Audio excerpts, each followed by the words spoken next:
As most of you guys know, I am very happy with where the Cardinals are trending towards, and in 2025, I think we have the chance to build something special. Now, we have to spend money, and this is basically my plan. Obviously, Monty Fort probably has a different vision than me. They might go a different direction, but the ideal free agency, draft, cuts, these are what I would do, and I'm going to walk you guys through every step of the process. I'm going to show you what the team's going to look like at the end.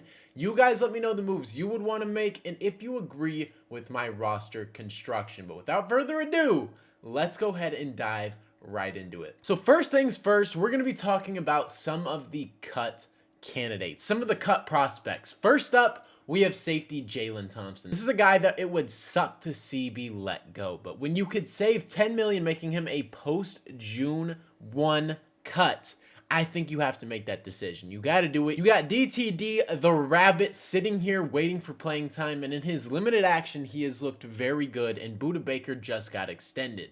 So, the Cardinals honestly kind of have to make this move in my eyes. We're chilling at safety. Jaylen Thompson just doesn't fit, and if you can save $10 million, that would boost us from 72 to 82. You got to do that. That gives you more money to spend, and I think that decision will be made by the Cardinals, and Jaylen Thompson will end up being cut, unfortunately. Love Jaylen Thompson, though, as a person and a player, what he brings to the team, but it just makes sense from a business perspective to cut him.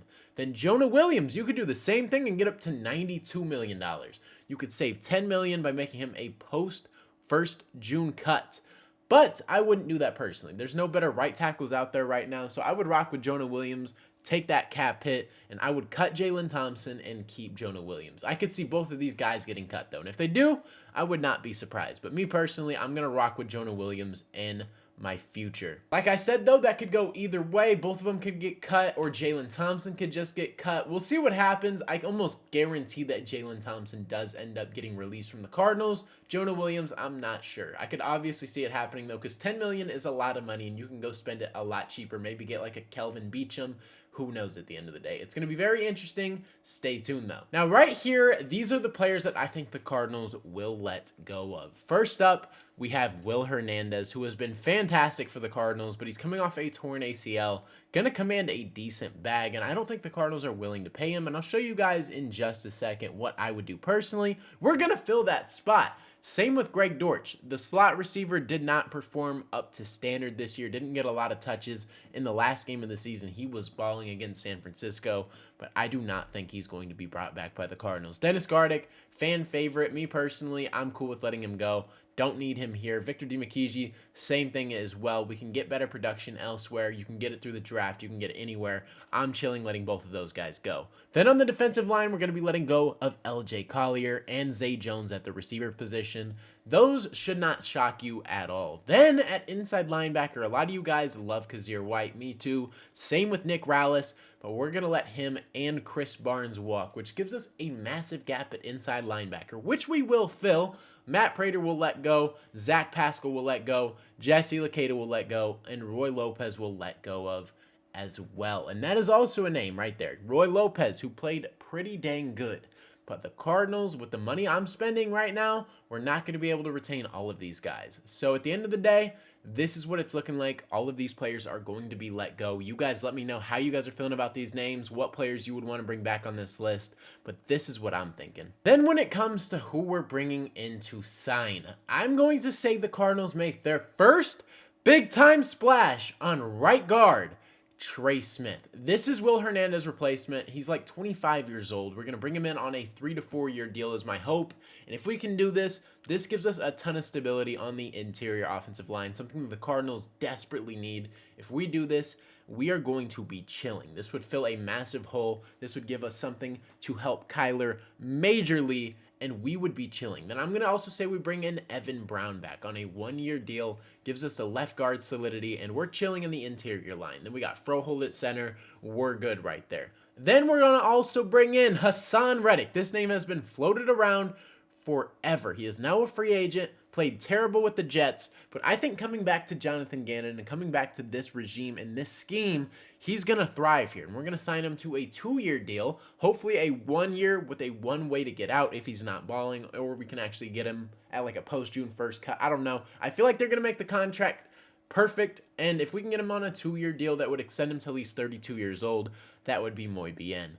Then I'm going to say we also get Jacoby Brissett, a legitimate backup quarterback to back up Kyler Murray and actually get a veteran in that locker room, something that I think would be very beneficial for this team. And if we do that, would not be mad whatsoever. This is a quarterback that I have been a big fan of, one of the best backups in the entire league. And if we can bring him in, that would be a great move. Give somebody to actually compete. A lot of you guys want that. I think that's kind of dumb, but like at the end of the day, even if you don't want to call it competing, it gives you some stability in the quarterback room. And that is where I think we would be thriving with. And then I'm going to say the next big-time signing we're going to get is defensive tackle Milton Williams from the Philadelphia Eagles, who had 5 sacks, 10 quarterback hits, to a 3 to 4 year deal. He is still very young.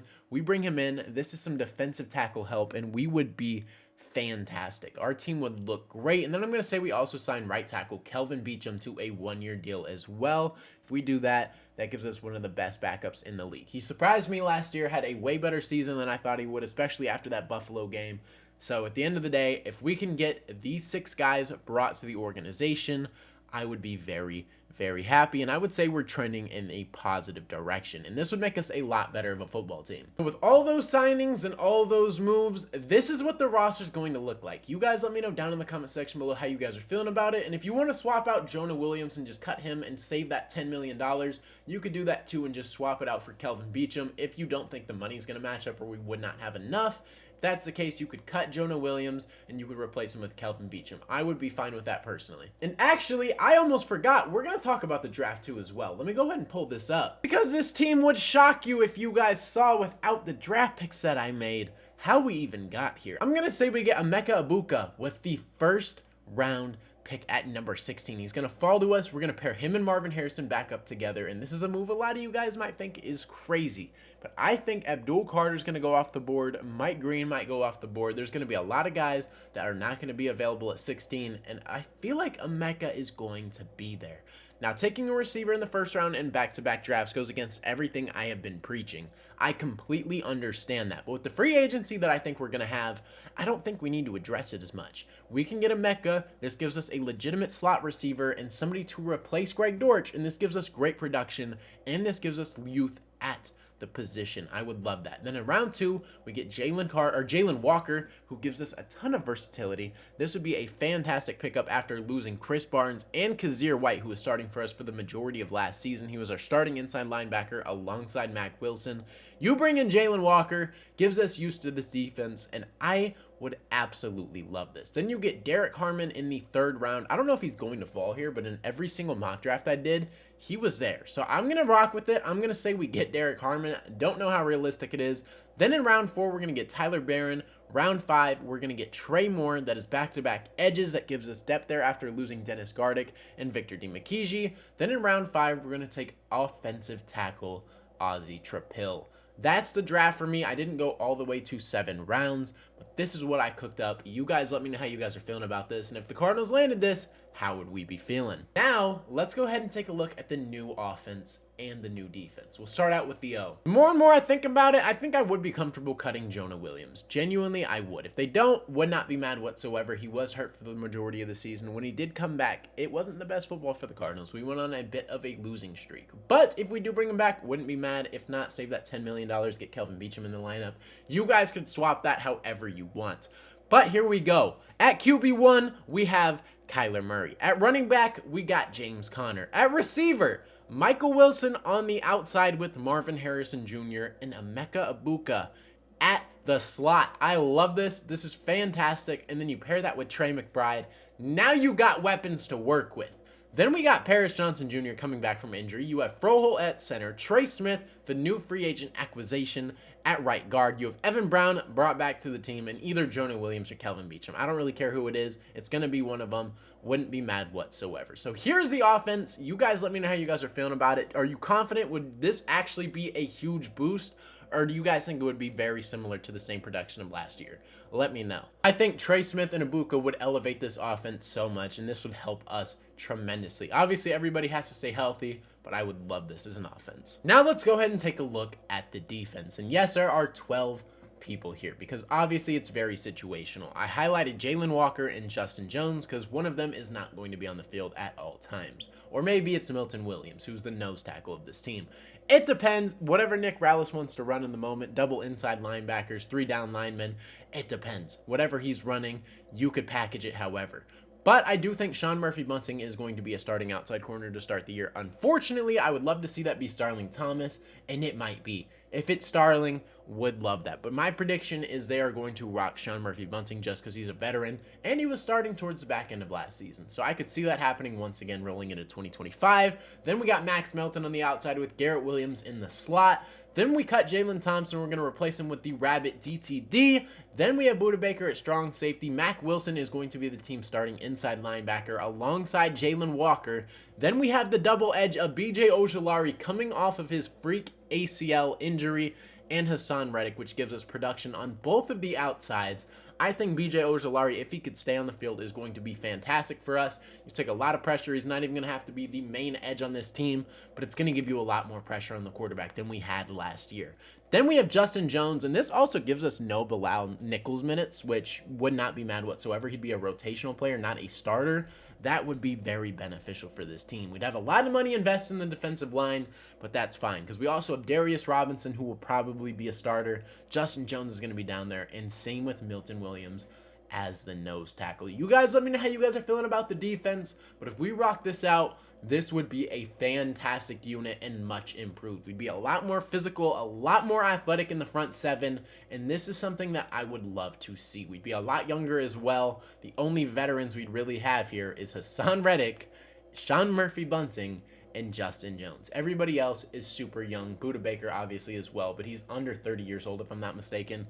You'll take that. That is fantastic, and this team could be so freaking great if we can get it done. You guys let me know how you guys are feeling about my offseason. If we need more money, you could just substitute Jonah Williams, cut him out, get that extra $10 million, bring Kelvin Beachum back, and then I feel like my whole offseason would be perfect. You guys let me know down in the comment section below how you guys are feeling about it. That's what I came up with, but at the end of the day, I don't know how Monty Ossenfort's going to attack this thing. You can go a lot of different directions. You could trade your first round pick for somebody like Micah Parsons or Max Crosby. I don't know what his vision is. I don't know what he wants to do in that first round.